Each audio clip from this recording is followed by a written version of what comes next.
I was, the day before yesterday, Mama had called me that there will be a first Shillong Open Badminton Championship. And I thought that he will be inviting me to join the tournament, but instead, he told me to be the chief guest. So thank you for the group of promoters who sponsored this whole event.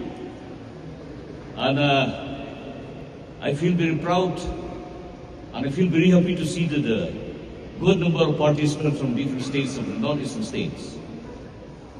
I was baffled when I reached here to see that they told me that the young badminton shortlers from Assam will play there on court.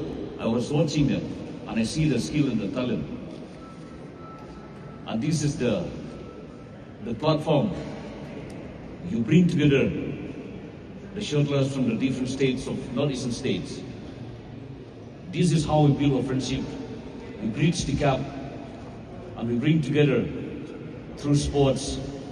And it is also to be remembered that the game is the game. The game is always the play of the mind, the play of the brain, the coordination of the physical body,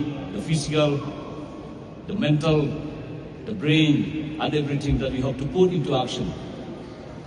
And I wish that the promoters, being the first time to organize such event,